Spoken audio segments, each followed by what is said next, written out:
say you who say ye nua banana mama Mcbrown or nay a ye Kobby Kyei enenam ententan so ni show ni nyina Kobby ete so ai na wo show my young fana na senkro ko Dubai ko dwomani fine e baye na bebre na apa kire say eye nana mama Mcbrown ni kun ni former husband eye Maxwell eni sewa etu kwan ko dwomani nti eno nti na nana man so eni Kobby etu kwan na say if you do me I do you man no go verse no there be we Kobby apiem we delay show so e do no ankasa ni chire mu abase wo no okita na yire hema kama papa bia wone no wona che so a married man na nana man so ne sister penny pa enti wone ne ntimi yes a bibisa na mom eye work ethics bi na wone nana ma ewo wone ne wadwuma mu nkita wodie wo hwe nana ma talent na bokita no na wono so wo hwe ne talent na because ultimi konkrase ko cheche niema na nana mama Mcbrown so ewo sa we na isi ano utumi so ye nana ma blogger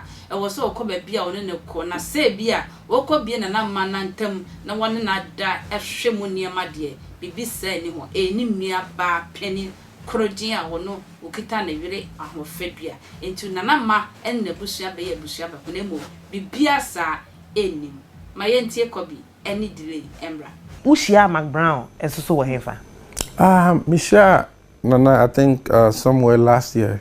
Last year? Yes. I was Unia. Okay. Omoyen unveil, you know. And I would call her. Yes. And I would invite me to be part of the bloggers to amplify a new role. Okay. You know, after that event, you know. And I'm calling in China, I'm Kobby and say, what is the concept? Make a concept about the new role. No? And also Friday will be about impact. Or be interview or myself, or did them or more person but TV, some yes and more opportunity. No interview on Fridays. Sundays will be about entertainment. Okay. And I'm saying, this is something that I can actually connect to because Mr. Sabi said me couldn't crash a cobble more. Omuni bi na me yes story na me provide boreholes ema nkrofo na say me medical ko chair books ema enkwala omotete. It is like I didn't know condona na ono so. And no so yeah. To me catch and say na I'm going to be on this path with you to amplify this journey. Okay. And the whole friendship started from there. Until so my bayan anyokofo. Beautiful friendship. Until say mo bi enu tu kwan eko Dubai be ye nko no. Mo kokoye den. Oko Dubai ba. Me no na koye. Pa ya ne ko refi. Ani ye dey ready as. What do me can't know. Na ye koye. Ni ye na ko bom na ye dey. God bless you. Ani. Nti ni show back ejoma hofe. Okay. Omo ye onua the first season the winning no.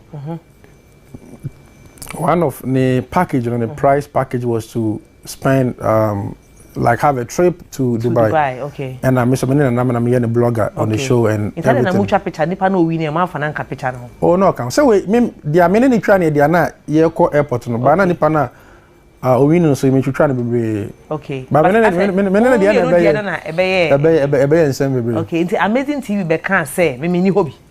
Amazing TV say wo your be ma warefo Mcbrown your ba warefo. Osan to aso ka say Mcbrown ekunu akofo ba bi e friend say wa prickles. Nti say no say wa prickles ne maso atukwan.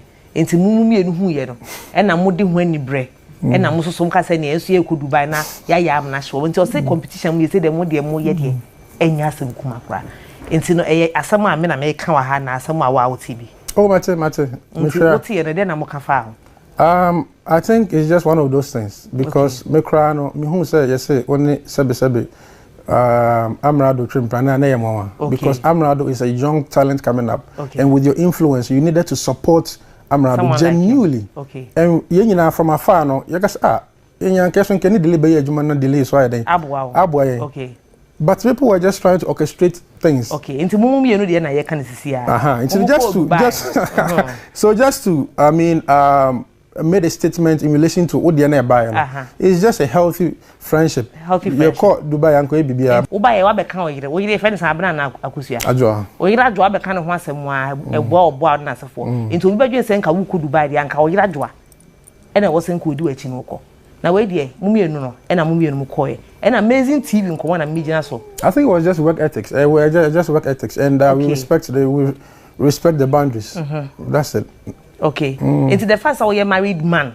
One obi enam etu kwan no. Like eno na mpese me hu say abeyen nkofo omutiri mu na no. you know say Ghana for some that same tom team and that tom team we akoya be ma ware for no abi omtimu na no e dey na obeka. I just want to use your platform to just debunk every rumor which is going on. Okay. Obviously it's not the truth because like you mentioned I'm married professionally if I am working with somebody I have to professionally act or put in the ethics. Mean to me because Mawari into no be a Juma no be from say yanko be a yanko.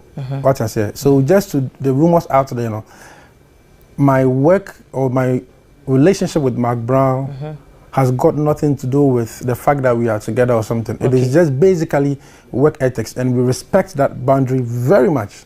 Respect that boundary. Very much. Obviously. Okay. Obviously. It is nonsense, and how did she take it? Oh, no, I think a few days ago, I am Crawford, enough for us and the links in the into when your messages. Of course, my mom also called me. Your messages on your heading.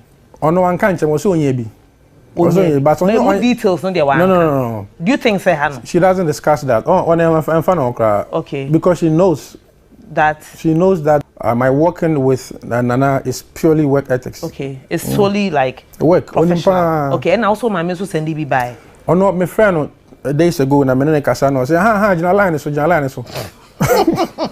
It was be trend on TikTok. And I'm TikTok. I said there be obi na e ba fie de be kire no. Obi fie o ma me okro ben so. Oh di aka.